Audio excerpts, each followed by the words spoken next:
Gonna get out of bed, honey? Wow. Gonna get out of bed? Gloria, smile for mommy. Ooh.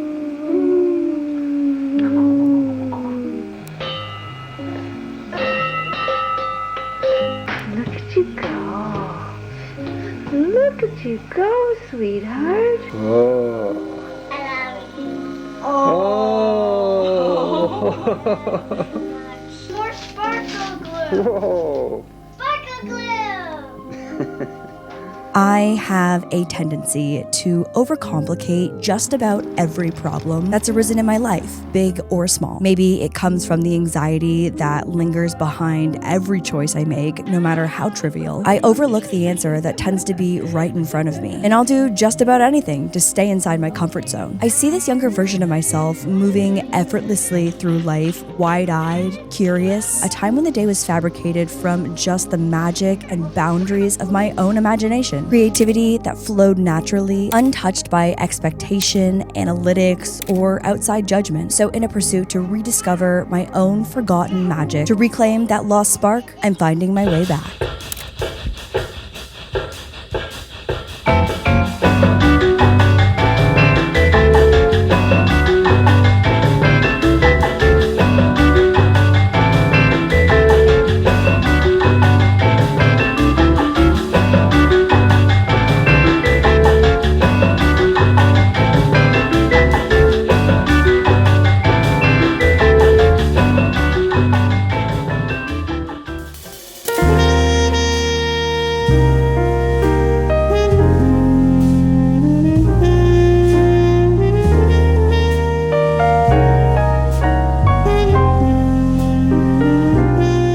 Hometown, St. Catharines, a suburban city about an hour from Toronto, known for, according to Google, gardens, wineries, and hockey. For me, it represents family and it represents firsts. My first time swimming, my first time skating, first time experiencing new seasons, first jobs, first graduations, first dances, and first crushes. My memories here are so full of love and unbound creativity. This city represents my earliest memories of everything that I am and everything that I will become. I spent the week rewatching home videos of my parents. It filled me with such genuine warmth and gratitude for this wonderful, whimsical childhood that I was so lucky to experience. What I also saw was an unfettered love for art when it was beautifully pointless. I remember a time when making art felt like freedom, but somewhere along the way, I got lost. I traded passion for performance. Joy was replaced by an endless cycle of my value being measured by clicks and views. But going home and flipping through pages of silly imperfection from as early as age 2, I realized that I wasn't looking for something new, but something that I'd left behind. The freedom to create without reason, the courage to be imperfect, and the pursuit of wonder and whimsy.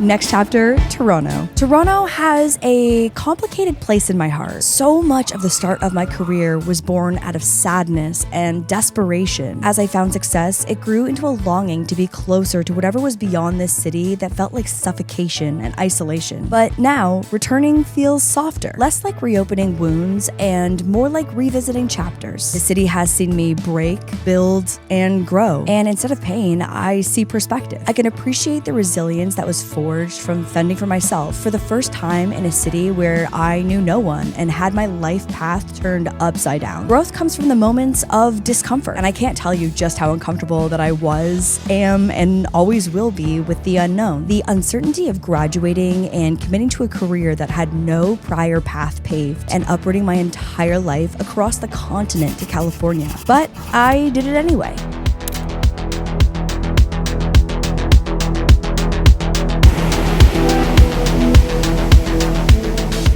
Los Angeles, the city where I found myself and then lost myself and then found myself and maybe lost myself 3 more times. What else can you expect when you're navigating the most formative years of adulthood? Heartbreak, loss, career highs, career lows, reaching new milestones personally and professionally. I thought that the city would be the key to happiness. It was everything that I had dreamed of coming to fruition. And I think at the beginning, I was so enamored with the sparkle of this city that it did feel like happiness. And then I got comfortable. I felt fell into the daily routine of being just busy enough to feel like everything was okay. But buried deep lingered the quiet ache of abandonment of the creativity that once defined me. And I can't keep pretending that the ache doesn't exist. I've let myself drift so far from the creative that my younger self would be proud of, but I'm confronting the discomfort, stepping directly into the uncertainty, unsure of what comes next, only knowing with absolute clarity that it starts now. I'm embracing this journey home as an opportunity to start fresh, to rediscover that effortless creativity I once possessed, and to step forward into new beginnings without the weight of perfection or pressure. So what I've concluded is that it's about looking back fondly,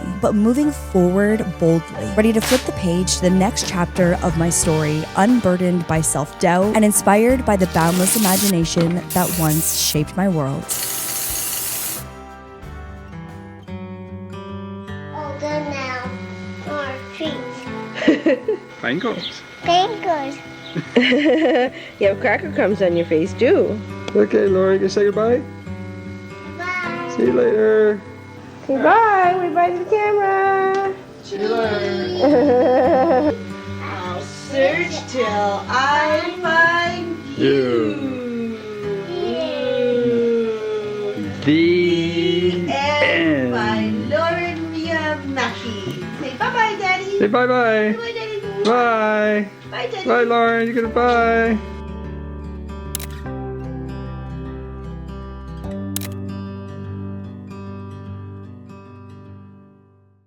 I just need everyone to know that this is how Jeremy is helping me film the last shot with the spray paint, and hopefully it makes it into the video. Oh, it's making it into the video. It's gonna make it in, it's gonna make it in, it's gonna I make brought it you in. some goggles too.